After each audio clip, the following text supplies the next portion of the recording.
আইএনআৰ আছামিজত আপোনালোকক আকৌ স্বাগতম জনালোঁ। আজিৰ ভিডিঅ'টো আছে ইপিএফৰ পইচাখিনি আমি কেনেদৰে অনলাইনৰ জৰিয়তে উলিয়াব পাৰি।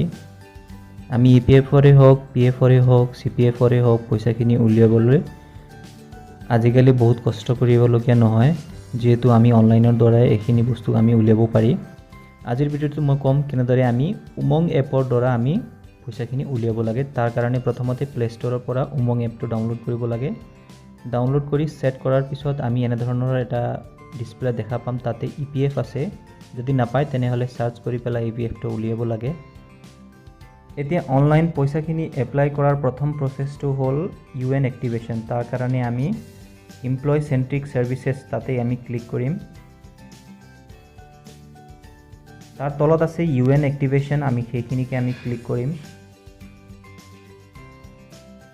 যদি আমাৰ লগত ইউএন নম্বৰ আছে তেনেহলে ইউএন নম্বৰ থ্ৰু দি আমি এপ্লাই কৰিম। যদি নাই তেনেহলে পান কাৰ্ড বা মেম্বাৰ আইডিৰ জৰিয়তে আমি এপ্লাই কৰিব পাৰিম। আমি সেইখিনি লিখাৰ পিছত আমি ইউএন নম্বৰটো ক্লিক কৰিম। তাৰ পিছত আমাৰ নেম আছে, তাৰ পিছত আছে ডেট অফ বাৰ্থ, তাৰ পিছত কন্টেক্ট নম্বৰ, জিমেইল আইডি। সেইখিনি কৰাৰ পিছত আমি গেট ওটিপিত ক্লিক কৰিব লাগে। আমি যেটো কন্টেক্ট নম্বৰ আমি ৰেজিষ্টাৰ কৰিব বিচাৰিছো তাতে ওটিপিটো আহি যায়। আৰু যেতিয়া ওটিপিটো আহি যায়, ওটিপি আহাৰ পিছত আমি সাবমিট ক্লিক কৰিলে আমাৰ এপ্লিকেশনটো গুচি যায়। তাৰ পিছৰ প্ৰসেসটো মই নেক্সট ভিডিঅ'টোত ক'বলৈ চেষ্টা কৰিম। এতিয়া এইখিনিকে বস্তু আমি ওয়েবসাইট থ্ৰু দিও আমি কৰিব পাৰিম। তাৰ কাৰণে আমি গুগলত ইপিএফও লিখি পেলাই ক্লিক কৰিম। ইপিএফও ক্লিক কৰাৰ লগে লগে প্ৰথমতে আহি যায় গভৰ্নমেন্টৰ ইপিএফও স্কিম। তাতে আপোনালোকে দেখা পাব EPFO passbook for employees, EPF claim status, ইকেৱাইচি পোৰ্টেল, ইউনিফাইড পোৰ্টেল। আমি ক্লিক কৰিম ইপিএফওত।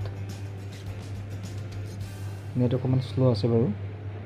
তাৰ পিছতে আমি ডেস্কটপ সাইটটো অন কৰি ল'ব লাগে। ডেস্কটপ সাইট অন কৰাৰ পিছত আমি এনে ধৰণৰ ডিসপ্লেটো পাই যাম।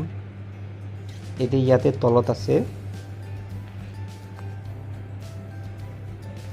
সকলোতকৈ তলত আছে ইউএন এক্টিভেশন, আমি তাতে ক্লিক কৰিম।